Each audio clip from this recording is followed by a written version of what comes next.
চলে যাবে, বাচ্চা হবে, বাঁচলে বাঁচলো, সব কিছু ওরা কমপ্লিট করে আপনাকে 2 দিন 3 দিন পরে ফোন দিবে, আপনি এসে নিয়ে যাবে।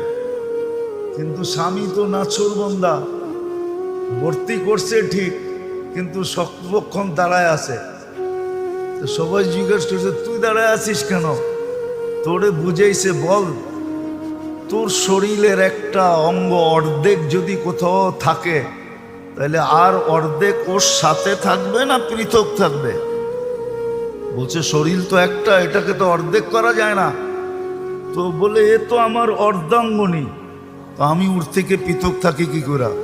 ও তো 10 মাস কষ্ট করলো আমার বাচ্চার জন্য, আমি ওর জন্য 2 দিন কষ্ট করতে পারবো না?